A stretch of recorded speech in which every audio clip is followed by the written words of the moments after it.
Olá, queridos amigos, nossos espectadores, como é bom estar com você, você, Joana de Ângeles e a doutora Anísia da Silveira, para juntos reconstruirmos as suas emoções. Buscando, nesse programa, fazer um mergulho interior, para buscar o equilíbrio e esmiuçar as emoções que nos afligem. Se você quiser participar do nosso programa, escreva um WhatsApp para o número 21 967 57 3999.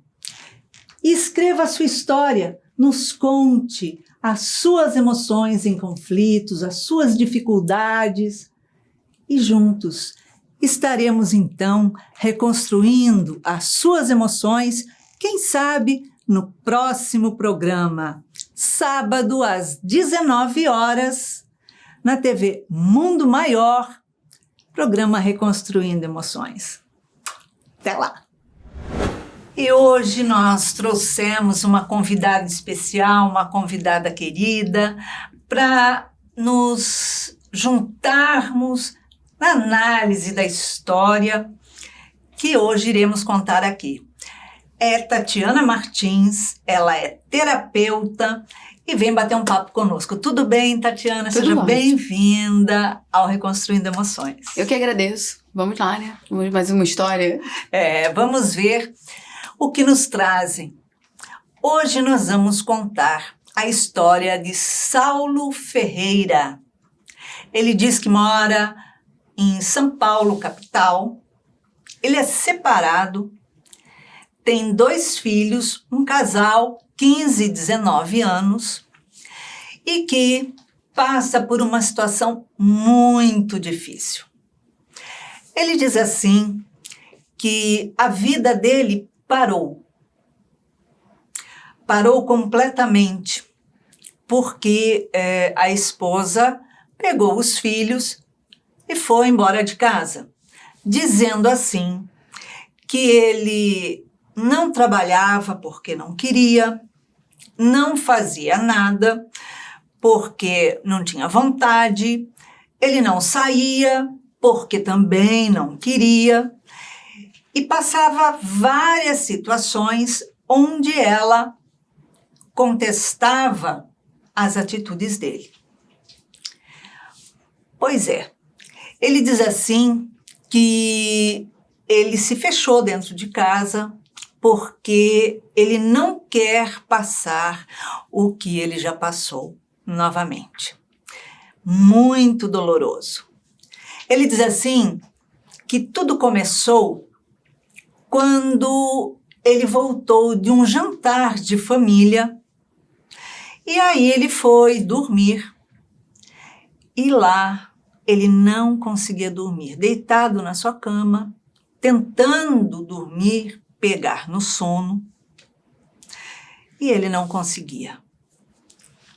De repente, ele começou a sentir uma ânsia de vômito, dor de cabeça, sudorese, as mãos daquele jeito molhada, aquela angústia que dava de sentir o que ele estava sentindo. Ele disse que tentava controlar os pensamentos e a respiração, mas quanto mais ele tentava, mais acelerado parecia o seu coração, disparado, como se ele estivesse tendo um infarto, um taquicardia sem controle.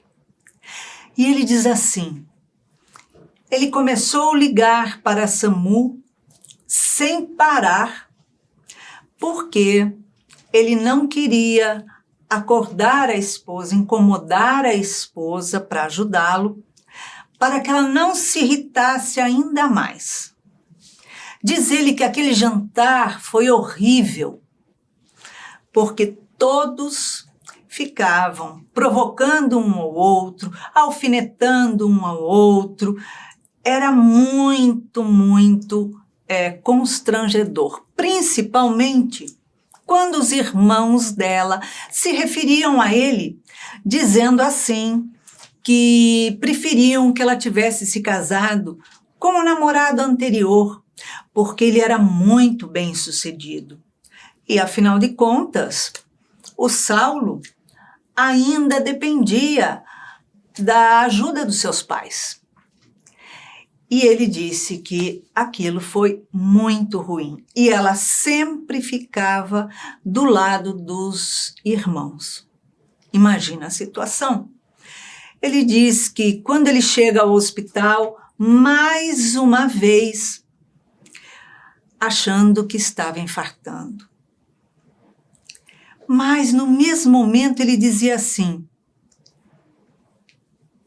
eu estou infartando?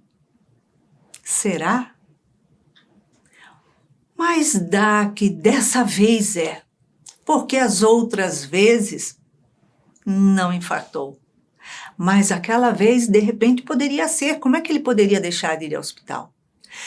E a sua esposa se implicava muito com isso, porque ela dizia que ele que não se incomodava, que não queria trabalhar, porque se todos os exames davam normais, o médico dizia que ele não tinha nada, a não ser uma ansiedade emocional, então não trabalha porque não quer, não sai porque não quer, não modifica porque não quer e fica fechado dentro de casa. E assim, ele está passando um sufoco porque ele se fechou dentro de casa e não tem coragem de sair porque ele tem medo de passar por toda essa situação novamente. E ele pergunta assim: tem como me orientar? O que é que eu posso fazer? Então hoje nós vamos auxiliar você, Saulo, que com certeza você vai se encontrar e encontrar a resposta para não ter mais essa insegurança te sacudindo. Exatamente. Tatiana, situação constrangedora, né? Você imagina você ir para casa da sua sogra, pelo que eu entendi, né? No jantar de família, e todos os irmãos ficarem cutucando, dizendo que, olha, preferia que você tivesse casado com o anterior. Nossa, muito difícil a situação dele. E pelo que eu entendo, a esposa dele não se manifestou. Ela não tomou uma posição e fez, porque ela teria que tomar uma posição. Sim. E fazer, olha só, não se mete na minha vida, respeita o meu marido, Exatamente, né? Enquadrar todo mundo ali, mas ela não faz isso, ela deixa o barco rolar.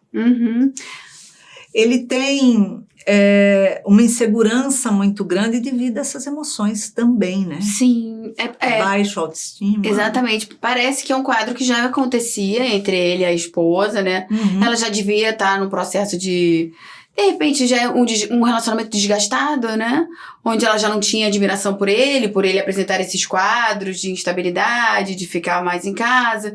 E aí vem a família, que ao invés de dar o suporte, amparar, faz o contrário, né? Destrói mais ainda, coloca ainda mais conflitos na cabeça dessa mulher, que você vê que ela não dá o suporte necessário pro marido também. Ela já não recebe da família, ela faz a mesma coisa com ele. Ele ficou chamando a SAMU, deve ter ficado lá quietinho, né? Baixinho, para não ter problema. Sim. Porque ela podia se irritar ainda mais. Você vê que ele diz que isso já aconteceu antes, e para que ela não se irrite, porque das outras vezes parece que deu que não era nada, né? Nos exames. Mas a gente vê nesse quadro, Iraci, são diversos sintomas, né? Isso que ele sente, que ele alega sentir, esse vômito, esse desejo de vomitar, a sudorese, a ansiedade, tudo isso faz parte de um quadro, né? Sim. Aí a gente até pode dizer uma possível síndrome do pânico, onde todas essas coisas são gatilhos, né? Que vão acionando esse processo. E já parece que não foi a primeira vez. Porque esse taquicardia...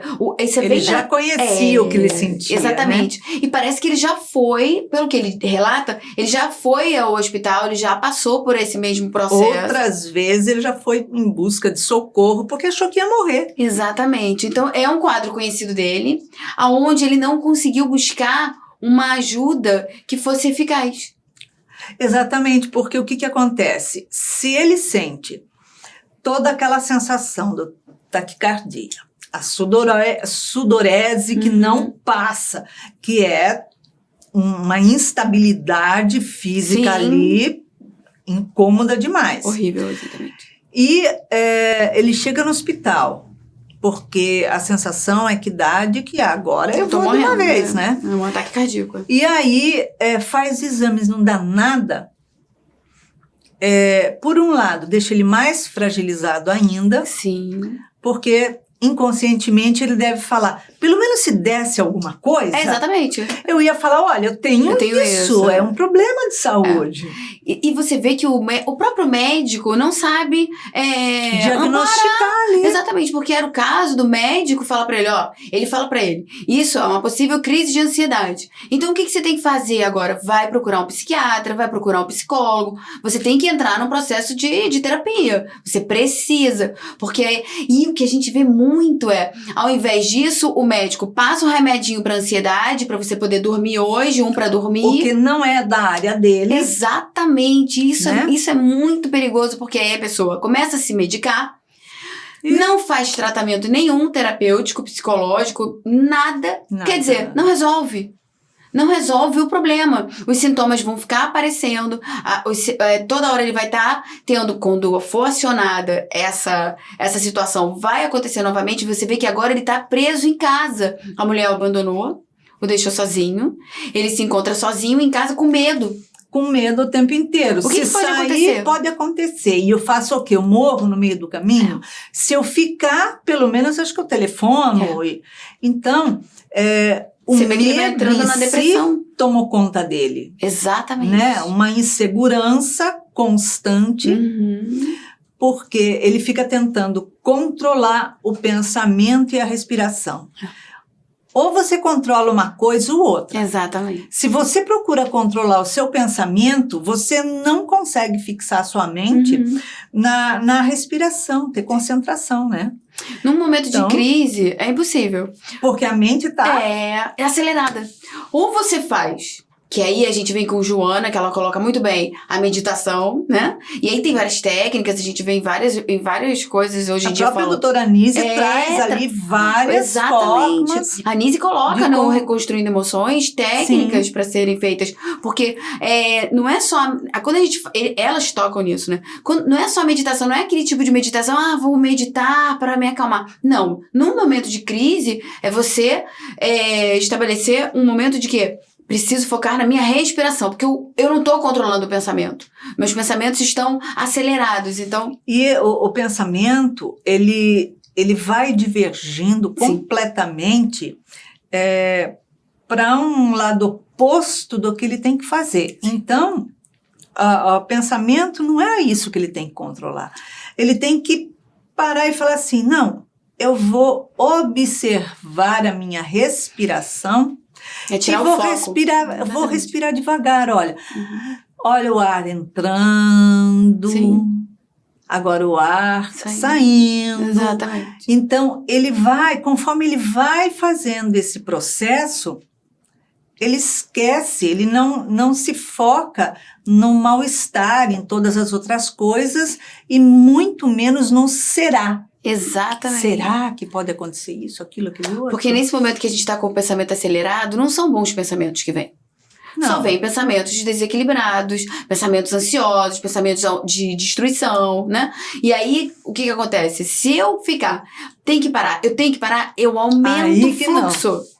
Se eu procurar uma outra coisa, que aí é o que você tá falando... Você tá lutando contra só. A respiração e focar. Entrou, saiu... Você vai acabar se desconectando daqueles outros e aí você consegue abaixar o fluxo, melhorar a respiração, abaixar a forma de pensar, vai diminuindo tudo, batimento cardíaco, e aí você vai tendo controle sobre si mesmo, que a técnica da meditação traz pra gente. Total, né? E por isso que é importante não usar só quando tem crise, você usar sempre. Porque você evita qualquer crise, porque você já aprendeu a ter o controle da serenidade. Sim, o que acontece? Quando a respiração ela está lenta, ela está mais calma, você está mais relaxado.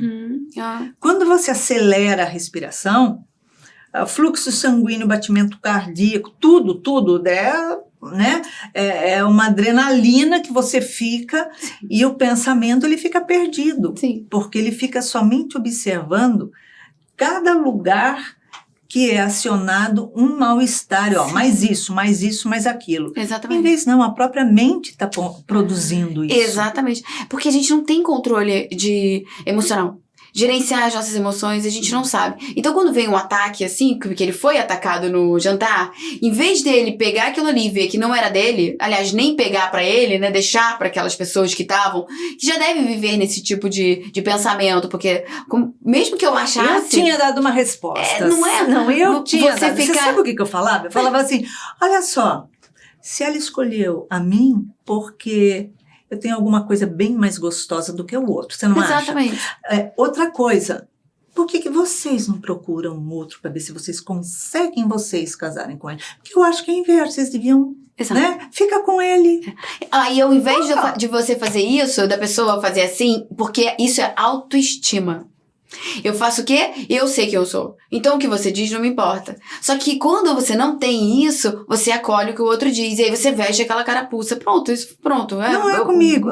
Porque quando a gente sabe, né, quem a gente é, quando a gente trabalha o autoconhecimento, a gente faz um mergulho interior, a gente vai mapear o que temos e o que somos. Exatamente. O que buscamos e o que nós não queremos para a nossa vida. Exatamente. E aí você sabe o caminho que seguir, porque as portas vão se abrindo. Sim. E até abandonar alguns relacionamentos, porque a gente vê que quando eles são perigosos, né?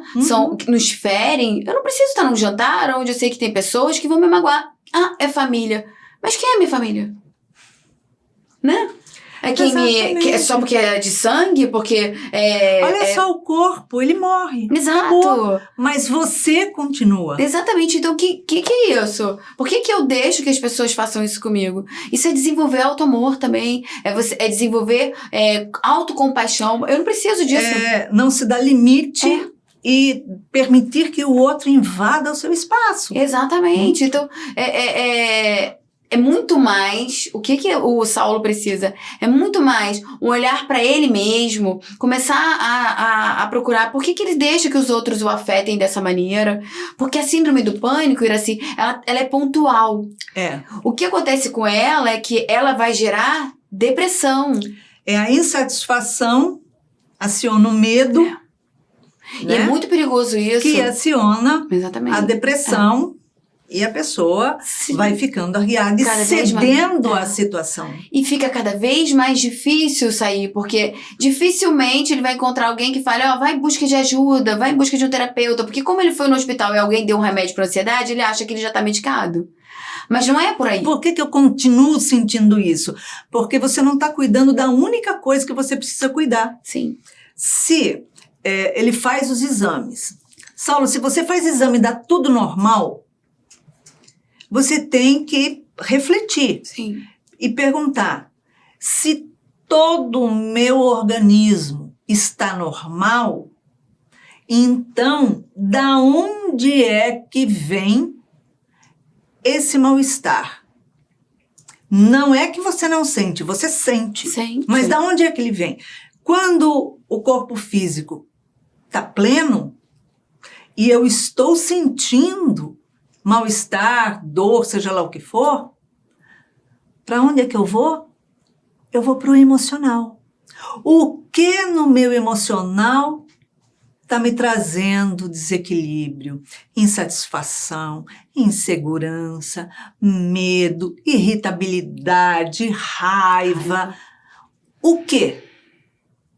Quais são as circunstâncias, né, na minha vida em que deixam de ser prazerosas, deixam de ser realizadoras, sim, exatamente, né, para ser frustrante? O que não está bem? Qual é o relacionamento? Você vê que o relacionamento com a esposa tá... exatamente. Né? Já não estava mais. Não tá legal. E provavelmente faz a cabeça dos filhos. Era isso que eu ia falar. E aí você vê que é um sistema completamente adoecido dentro de um outro sistema, que quando ela vai para a família dela, eles jogam o veneno deles, porque olha só, e se eu fico falando do seu relacionamento, você vem pra minha casa e eu fico falando do seu, porque o meu não tá bom também. Porque geralmente eu aponto aquilo que eu tenho, né? Então, é todo um contexto. E ele não consegue ver isso. Ele tá tão preso na dor, porque essa dor física, ela é real. Ela é real. Não, as pessoas que se encontram com essas crises, elas sentem realmente dores físicas. Sente. Não é frescura, né? Porque as pessoas têm essa ignorância de dizer, ele é fresco. Não é.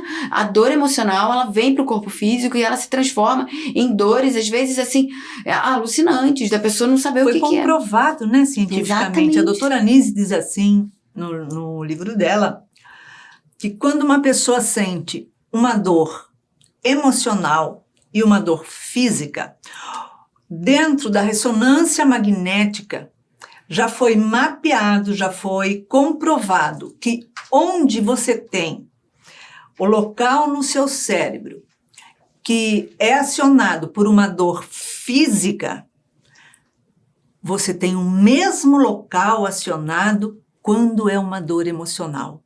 Então, você olha a ressonância, você vê como aquela mesma região está clara, está sobressaindo dentro de uma ressonância, porque a dor física com a dor emocional tem o mesmo peso. Sim. E dói. E dói muito. A psicossomática então, explica isso hoje. Você tem que cuidar do seu emocional. Exatamente. E cada vez mais nós vemos isso no nosso planeta. A gente pode botar assim, esse momento que a gente está vivendo, todas essas doenças psicológicas, essa capacidade, todo esse campo que a gente está vendo de estudo, de depressão, de síndrome do pânico, suicídio aumentando, é por quê? Porque as pessoas precisam olhar pra dentro. Não tem mais como deixar pra depois, isso é bobagem. Não. Hoje, nós somos o principal projeto da nossa vida. Quando eu negligencio isso, vem exatamente essas questões. Vem todas as frustrações, vem as perdas, vem situações que eu vou ter que olhar. E essa dor no corpo é muito pra que eu possa... É pra me chamar a atenção. Eu penso assim. Com certeza. E se ele tá sentindo isso, né? E a esposa falava, olha, se os exames dão todos eles normais como resultado, mas você está sentindo isso, não é preguiça, não é fuga de trabalho, não é isso. Vamos procurar onde é que mora essa doença, porque é uma doença, embora você não seja doente, você está periodicamente. E você pode se curar disso. Pode, isso é que é maravilha. Ter uma vida normal completamente. Exatamente, com grandes conquistas, mas é a vontade, né, Iraci? É a minha vontade de querer melhorar, é a minha vontade de não aguentar mais essa situação. Não é porque eu perdi pessoas que me abandonaram, porque de repente as pessoas que te abandonaram já não fazem mais parte da sua história. Não tinham merecimento do seu amor. Exato! Então, a partir de agora, o que eu preciso ter? A vontade de me fazer feliz. E aí, a gente fala muito isso, né? Que é o Divaldo que fala isso. Eu queria, eu tenho vontade, eu quero fazer... Não, eu não consigo. Não consigo. Não, quem não consegue já tá dizendo que não vai fazer, não quer. Não quer. Então, assim, na verdade, não é que você não consegue, é porque você não quer. Porque quando a gente quer... A gente exatamente, a gente tem força. Persiste. Então, pra gente superar uma crise dessa, como o Saulo pediu e conversou comigo, o que eu posso fazer? Primeira coisa que eu vejo é querer sair dessa situação. É cansar. É determinar que vai sair. Exato. Né? Do momento que ele fala, eu quero, ele não pode retroagir dizendo, mas não consigo. Não. Porque ele já coloca na frente o não vou. Exatamente. Né? Então, ele tem que dizer, eu quero, eu vou sair de casa sim, mas eu tenho medo. Ninguém até hoje, Saulo, presta atenção no que eu vou contar, um segredinho para você, meu amor. Até hoje, ninguém morreu de medo, por medo. Ninguém morreu por crise de pânico. O pânico não mata ninguém. Não existe em todos os estudos mundiais da história do medo, do pânico, um único caso que fale assim, ai, fulano morreu de pânico, ai, que medo, pronto, morri. Não, não morreu. Então, tenha certeza, a partir desse momento, pense o seguinte, bom, jamais alguém morreu de pânico. Uhum. Se em centenas de anos ninguém conseguiu sequer morrer de pânico, é impossível eu morrer de pânico. Então, o que eu tenho é que confiar e seguir em frente. Movimentar, fazer o movimento. A hora que você conseguir, a hora que você vai e faz o primeiro movimento, você vai falar, caramba, eu sou capaz. E eu acho que interessante é a fé que você colocou. Porque assim, quando a gente tem uma base, algo que nos dê, que faça com que eu saiba que o sentido da minha vida é algo muito além das coisas que eu tenho aqui, muda a perspectiva da gente. Total. Então, a gente tá aqui, a gente tá numa casa espírita, a gente fala sobre o espiritismo, e você vê que o que isso nos dá de sustento em momentos de crise, de dificuldade, essa fé que a gente constrói, que faz com que eu veja além daquilo que eu tô vivendo agora. Porque se eu focar só nas minhas dificuldades momentâneas do agora e ela vier com muita força, ela pode me destruir, porque eu não vejo além. Então, eu preciso... Aí a gente traz a religiosidade, você acreditar em alguma coisa que te dê sustento, que te mostre além do aqui e agora, faz toda a diferença numa situação dessas, que Com muda certeza. toda a nossa perspectiva de busca, de conquista, né? Sabendo que a gente está se reconstruindo, e essa nossa casa maravilhosa, que eu sei o que fez por mim, na parte de Joana, Nise, na chance da gente ver que eu posso sim me curar, que a cura está dentro de mim, e os ensinamentos, os livros, são a porta para isso, né? O estudo. Com certeza. Se eu me fechar e ficar na vitimização, realmente... E não é a fé passiva, não. Não. É fé ativa. Não, mas aqui não tem passiva. Aqui não existe. Não tem como.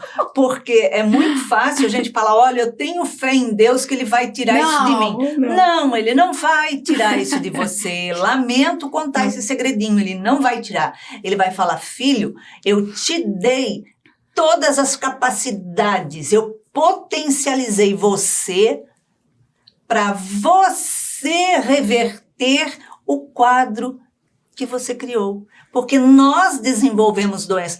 A gente, quando vai no médico, ele não fala assim, olha, você está fazendo uma febre. Você fala assim, eu? Ai, eu não estou fazendo nada, não. Eu estou com febre. Tipo assim, ela passou e me pegou. Mas não é. Não é. Somos nós que fazemos, nós que criamos. Então, da mesma forma que nós criamos, exatamente, que seja inconscientemente, nós também temos a capacidade e o poder de reverter. Exatamente. E isso é maravilhoso. Não é? E aí é que a gente pensa assim, todo esse conhecimento liberta a gente, assim, porque você vê, a vida de ninguém é um mar de rosas o tempo todo.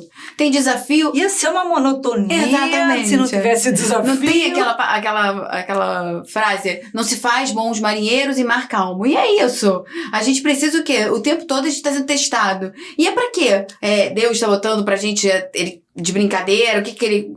Ele quer que a gente cresça. Ele está te fortalecendo. Cada vez mais forte, cada vez mais capaz, cada vez maior. Porque é isso que eu acho que cada um foi feito. Para que a gente, aquela passagem, fazer brilhar a vossa luz, deixar brilhar a vossa luz, né? E quanto mais eu me identificar e saber que a força tá dentro de mim, maior ela será, mais fácil será passar pelos desafios, as conquistas vão ser grandes, porque nós somos feitos para conquistas grandes. Com certeza. Quando a gente fala de fé, muitas pessoas, a maioria delas, tem um pensamento tão equivocado de fé, né? Diz assim, não, eu tenho que ter fé em Deus. Eu tenho que ter fé em Deus. Como é que você vai ter fé naquilo que você não conhece? Então, a fé, ela começa naquilo que você conhece, que está em você. Então, quando a gente tem fé, é porque a gente tem vontade e tem certeza. Exato. Então, fala, eu vou fazer isso. Isso é um desenvolvimento da fé. Então, nós temos que ter fé em nós, primeiramente, e aí que a gente consegue ter fé em Deus, porque aí eu estou tendo fé em mim, como o Pai ensinou. Sim. Acredite, vai e faça. Isso. Então, você vai fazer esse movimento de fazer e vai ver, olha, eu posso. Ele me capacitou assim. Então, eu tenho fé nele. Porque se eu não acreditar nas coisas que eu tenho que fazer, nas oportunidades que eu tenho na minha vida, Que são dadas, né? eu não vou dizer jamais que eu tenho fé em Deus, nem em mim e nem em nada. Exatamente. Porque é uma pseudo-fé. Na verdade, é assim, eu acredito, mas mais ou menos, né? Quem é mais ou menos não é nada. Não é nada, exatamente.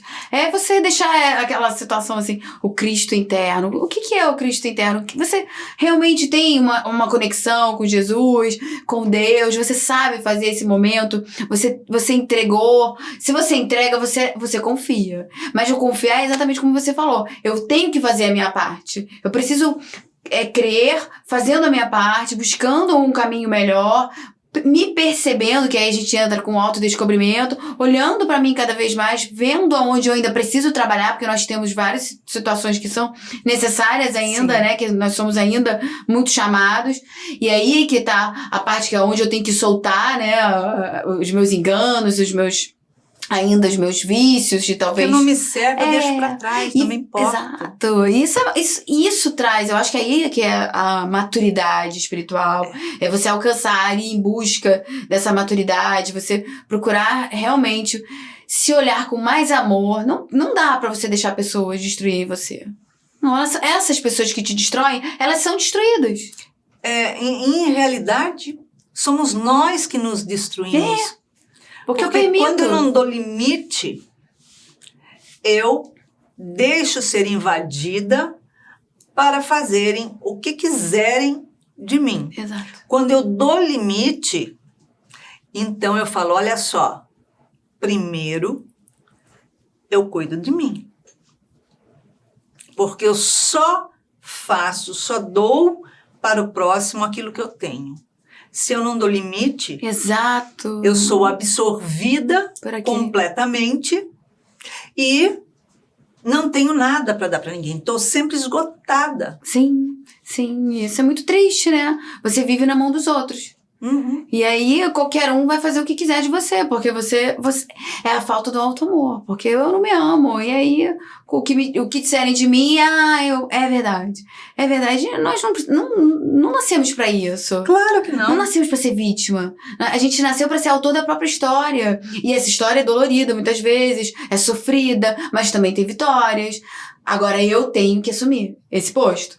Eu não posso deixar na mão de ninguém, porque minha mulher me abandonou. Ninguém vai fazer. Ninguém abandona ninguém, exato, porque ninguém, o papai do céu falou assim, olha meu filho ou minha filha, você vai encarnar agora, mas você está nascendo para viver colada com essa pessoa a sua vida inteira somente para servi-la. Deus me livre. Deixa pisar, deixa dar pontapé, deixa humilhar, deixa fazer doer, mas você tem que ficar ali. Não, isso Deus é pai, não é padrasto, não. Apesar que não posso falar nada de padrasto, porque olha, tem padrastos que são muito mais sim, do que qualquer pai. Sim. E eu conheço, isso é verdade. Sim. Como tem filhos que não sabem ainda ser filhos. Tem. Né? Ouve o que o pai fala, ou que a mãe fala, que os amigos, os parentes falam, e deixa-se levar. Não olha o seu sentimento, sim, não olha a sua emoção, né? Se você disser, os meus filhos me abandonaram porque minha esposa pegou e levou embora. Olha só, eles não são sem cérebro. Exatamente. Eles têm a capacidade de pensar. Quem tem a capacidade de pensar tem a capacidade de agir. Quem tem capacidade para agir, por menor que seja a ação, tem a capacidade de escolher. Quem pode escolher, não deixa ninguém tomar conta da sua vida, porque, primeiramente, ninguém escolhe pelo outro. Porque se o outro fala, vamos fazer isso, ainda assim a escolha é minha. Sim. Porque se eu estiver falando, tá bom, vamos. Você porque eu escolhe. escolhi. Você escolhe não escolhendo. Quando eu não escolho, eu fiz uma escolha. É uma escolha. Então não existe como. Então, se os seus filhos têm a capacidade mínima de pensar, Exatamente. eles têm a capacidade de sentir. Sim. Então, a mãe pode falar que você é caco ou que você é cavaco, não importa. Da onde eu tirei isso, não sei. Mas eles vão falar. Sim. Olha só, vocês dois são marido e mulher. Eu não tenho nada a ver com isso. Nós somos filhos e vamos continuar sendo filhos a vida inteira. Exatamente. Eu amo meu pai, eu amo minha mãe. E ponto. Não tenha que se meter na vida dos dois, né? Exatamente. Então, quer dizer, ninguém é incapacitado. Você pode mudar a tua vida. Deve. Não tá bom? Mude. Né? E não tem que provar nada pra ninguém, não é isso? Exatamente. Talvez o medo que ele tenha de ter que provar alguma coisa. Isso, eu botar como meta eu provar alguma coisa pra alguém é o maior erro que eu posso escolher pra minha vida. Porque o outro tá cheio de situações na mente dele, ele tá esperando coisas de mim que eu nunca vou conseguir. São metas dele. As minhas metas têm que ser pra mim, né? Exatamente. Essa busca é nossa pra nós mesmos. Pra mais ninguém. Eu até posso conquistar pessoas através do meu comportamento, mas porque admiração, né? Com certeza. Por isso. Mas você vou querer as metas que o outro estipulou pra mim, não, isso é loucura. Isso é loucura. Eu não tenho que provar para o outro que eu sou melhor ou pior.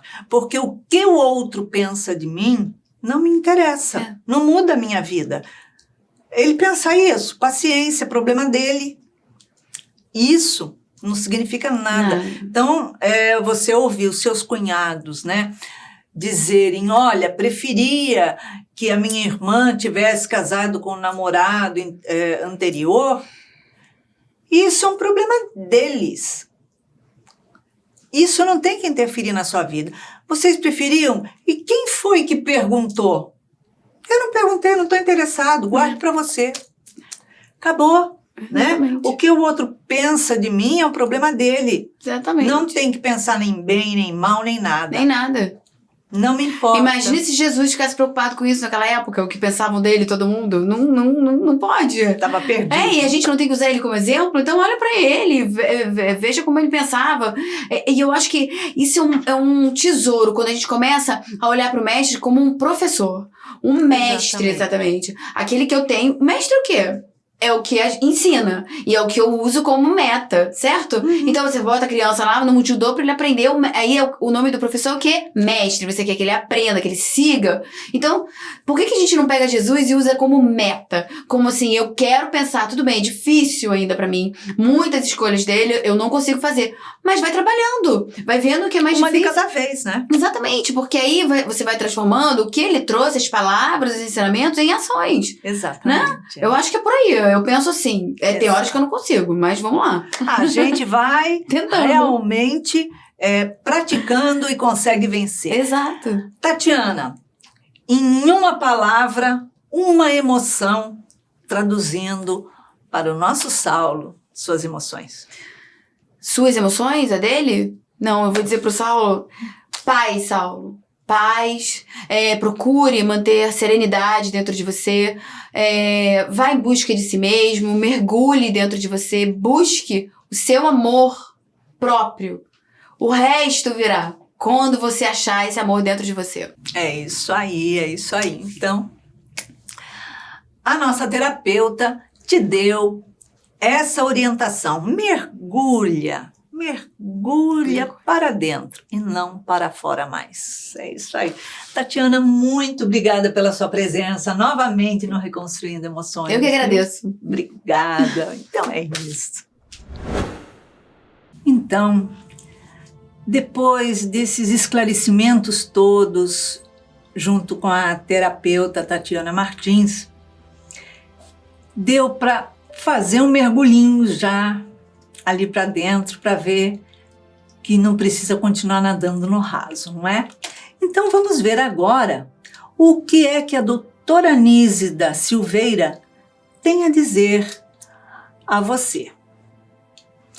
Ela diz assim: as manifestações psicossomáticas se propagam, passando a produzir sintomas físicos no quadro de ansiedade, porém sem diagnóstico específico de qualquer doença, pois o indivíduo realiza diversos exames laboratoriais e de imagens e nada constata com um resultado a qualquer doença que seja. De fato, evidencia-se uma somatização em que o estado psíquico do ser humano encontra-se em desequilíbrio e em grande sofrimento. Dessa forma, impulsiona ao corpo físico densas cargas de energias negativas resultantes da inconsonância cotidiana, causando elevado grau de estresse e ativando o sistema nervoso simpático. Então, olha só o que nós fazemos conosco mesmo, porque nesse momento em que estamos passando por situações de estresse, situações de insatisfações, provocações, agressividade de outras pessoas, frustração, nós vamos somatizando todas essas emoções que são negativas. O mal-estar que causa, tudo vai sendo somatizado na alma. E quando alguma coisa aciona como se fosse uma válvula, dá o toque, aquilo vai descarregar no corpo físico. Ou seja, quando estamos sobrecarregados de insatisfações, de estresse, de contrariedades, de tantas coisas negativas, nós estamos a ponto de desopilar no corpo físico. E nesse momento, o órgão que estiver em maior estado de fragilidade, ele vai adoecer. Então você vai sentir os seus sintomas emocionais no seu corpo físico. Você vai ter dor de estômago, você vai ter enjoo, você vai ter dor de cabeça, você vai ter refluxo, infecções renais, problemas intestinais, vai travar sua musculatura. Sabe aquela história? Ai, tive um mau jeito, peguei um mau jeito. Alguém já ouviu falar de alguma doença chamada mau jeito? Não tem, né? Não tem. Por quê? Porque é o nosso estresse emocional desopilando no corpo físico. Então, através dessa consciência, faça uma meditação. Aprenda, tem vários programas de meditações. Ou então, pegue nesse livro. A doutora Nísida Silveira ensina várias técnicas de controle da respiração, da meditação, onde você passa a serenar e assumir o controle do seu corpo. Comece pensando: quem manda no meu corpo sou eu. E eu determino que não estou e não vou continuar sentindo isso que eu não quero sentir. Então é isso. Que seja um mergulho lindo de autodescobrimento. E se você quiser participar do nosso programa, escreva contando a sua história, a sua dificuldade, a sua dor emocional, física, para esse número do WhatsApp, 21 967 57 3999. E quem sabe no próximo programa será a sua história que será escolhida.